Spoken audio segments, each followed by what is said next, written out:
The Dragonborn is obviously a good person. He defeated a dragon that sought to dominate all life on Nirn, a vampire lord who wanted to permanently eclipse the sun, and a power-crazy Dragonborn who wanted to bring the whole world to heel. But following the completion of the Dragonborn DLC, will the last Dragonborn actually become evil?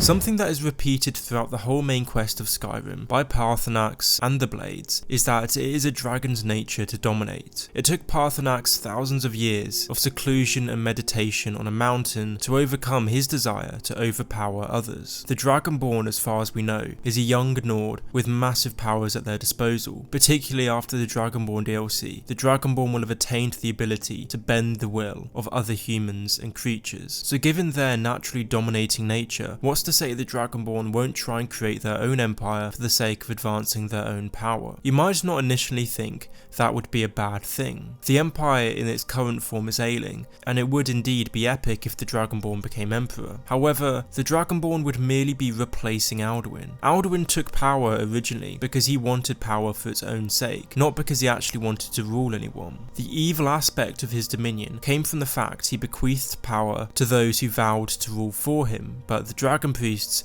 who were meant to rule humankind ended up turning into sinister tyrants. So if the Dragonborn was to take power, inevitably for the sake of power, he would soon find himself in the need of underlings to do the day-to-day ruling of Tamriel for him. Like with Alduin, such an opportunity would probably attract the worst society has to offer, because it's unlikely that any good or intelligent person would want to associate themselves with a harsh conqueror such as the Dragonborn. So what could end up happening is that the Dragonborn becomes a deified figure with subordinates whose loyalty is assured by the Bend Will Shout, ruling his empire for him. Whilst the Dragonborn might not himself be that evil because he's not directly responsible for the bad decisions his underlings might make, you can nonetheless consider him evil for creating the situation in which power-hungry bullies are able to assume positions of power. But there is another possible scenario of these series of events. The Dragonborn, again using the Bend Will Shout, could potentially create an empire in which they rule as the supreme enlightened monarch.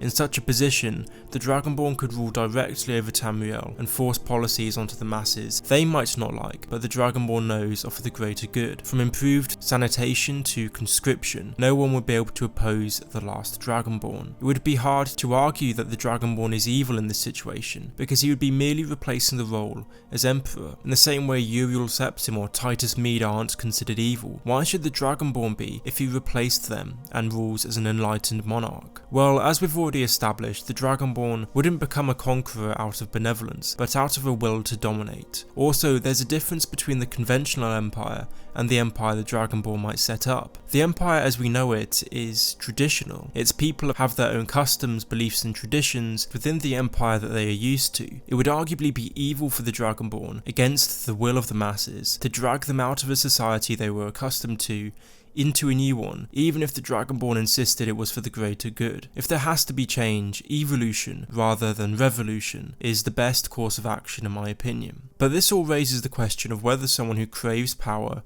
is necessarily evil. I think I illustrated with the aforementioned example that that doesn't have to be the case. If the Dragonborn was a new Tiber Septim-like figure who revolutionised the continent and brought peace and prosperity under his enlightened rule, then you couldn't really consider him evil, even if the Dragonborn did trample on people's traditions and desires for sovereignty. So at the end of the day, whether the Dragonborn becomes evil or not depends on what sort of empire or dominion they established. If the Dragonborn, true to his dragon nature, took power for power's sake, I'd call him evil, but if he used his desire to make Tamriel a better place, then maybe not. But you can't deny that given the Dragonborn's raw power and dominating nature, the potential for them to gradually turn evil is there. The Dragonborn is unique among Elder Scrolls protagonists in this regard, because whilst the Nerevarine and the hero of Kvatch were powerful, they didn't have any inborn abilities that innately made them more powerful than anyone else, meaning the risk of them turning evil is much less. If they did turn evil, they wouldn't have the Bend Will Shout and a host of other shouts